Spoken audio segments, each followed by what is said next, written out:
তো গত কয়েকদিন আগে আমি ফেসবুকের স্টার সেন্ডার হওয়ার জন্য মানে স্টার সেন্ড করব এই কারণেতে তো ডলার লাগবে। তো ডলার কই পাবো যেহেতু আমার পাসপোর্টও নাই, ডলার ইনভেস্ট করার মতো সিস্টেমও নাই। সো একটা কার্ড বানাইলাম। ইন্টারনেট থেকে একটা কার্ড বানাইলাম। সো কিছু ডলার ইনভেস্ট করার জন্য এক জায়গায় যোগাযোগ করলাম। সো তার সাথে আমি যোগাযোগ করলাম। তো সে আমাকে মানে এমন একটা সিস্টেম করলো, সে আমাকে হোয়াটসঅ্যাপে কল দিতে বলল যে ভাই আপনার আগে টাকা দেওয়া লাগবে না, আপনি পরে টাকা দিবেন, আপনি আগে আমার সাথে হোয়াটসঅ্যাপে লাইনে আসেন। তো হোয়াটসঅ্যাপের লাইনে গেলাম।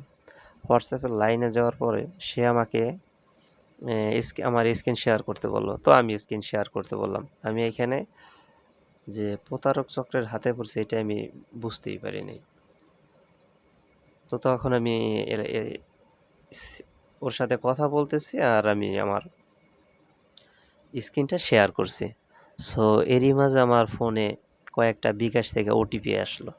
সো বিকাশ থেকে ওটিপি আসলো, আমি ওর লাইনটা একবার কেটে দিলাম। ও আবারও ফোন দিছে, আমি আবার রিসিভ কইরা ও অনেক রিকোয়েস্টের পর আবার ওরে আমি আমার হোয়াটসঅ্যাপের ওইটা শেয়ার করলাম।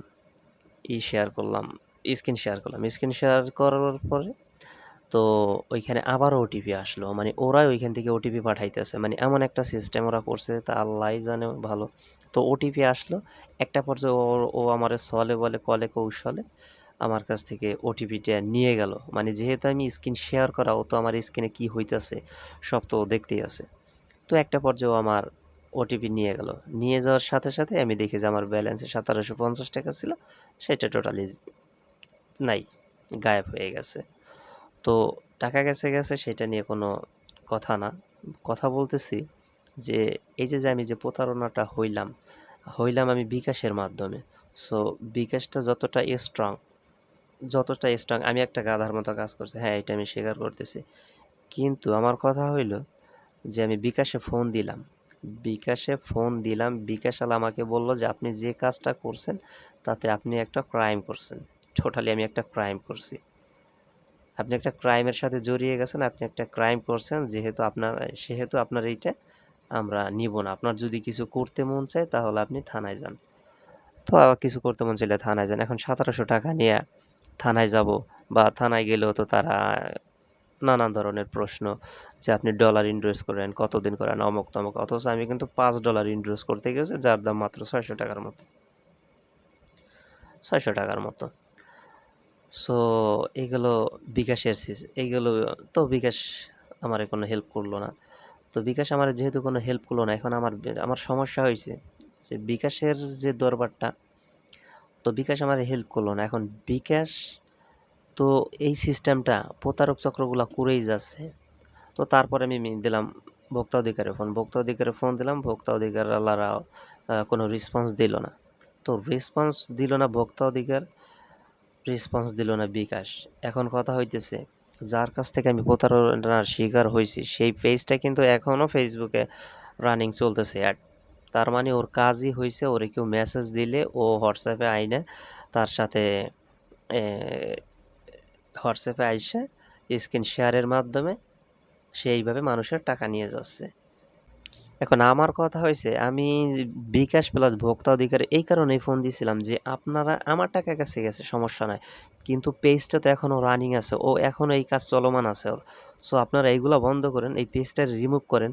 আর বিকাশ শালা তো ইচ্ছা করলে পারতো যে মানে আমার তো এইটার ইচ্ছা ছিল যে বিকাশ শালারে ফোন দিলাম, তারা এই নাম্বারটা বন্ধ করে দিক বা নাম্বারের বিরুদ্ধে একটা অ্যাকশন নিক।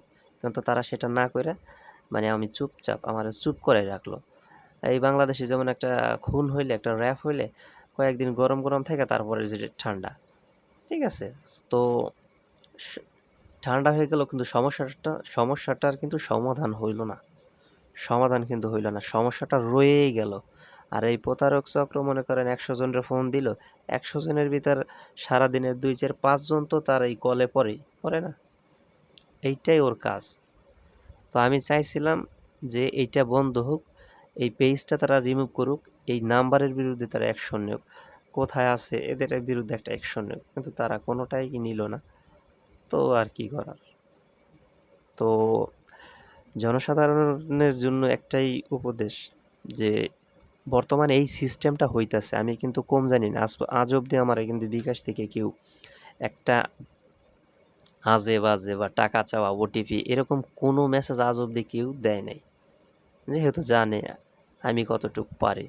আল্লাহর রহমতে আমি কতটুক পারি। কিন্তু জানা শরীরেও আমি বুঝতে পারি নাই যে ও যেহেতু ডলার ইনভেস্ট করে, ডলারের ব্যবসা করে। তো ও যে এইটা করবে এটা আমার ভাবা ছিল না। আর সবচাইতে বড় কথা হইছে কথায় আছে না যে মালে ছাইড়া গেলে করার কিছু নাই। এটা হইছে সমস্যা। তো মালে ছাইড়া গেছে। আমি ওর পেজটাও দেখেন, ওর পেজটা টোটালি নতুন খোলা। আমি যেদিন কল খাইছি মানে আমি যেদিন প্রতারণার শিকার হইছি ওইদিনই পেজটাও খুলছে। জাস্ট একটা ফলোয়ার ছিল।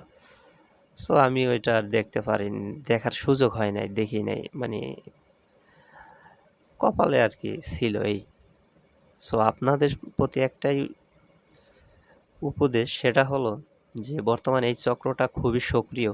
যারা WhatsApp এর মাধ্যমে আপনার স্ক্রিনটা শেয়ার নিবে আর আপনাকে ওটিপি পাঠাবে। ওটিপিটা ও দেখলেই আপনার বিকাশ গায়েব, নগদ গায়েব। এমনকি ব্যাংক ব্যালেন্স এটাও গায়েব। আমি ওদের পেজটা মেনশন করে দিব আর স্ক্রিনশটও দিয়ে দিব। ভালো থাকবেন সবাই।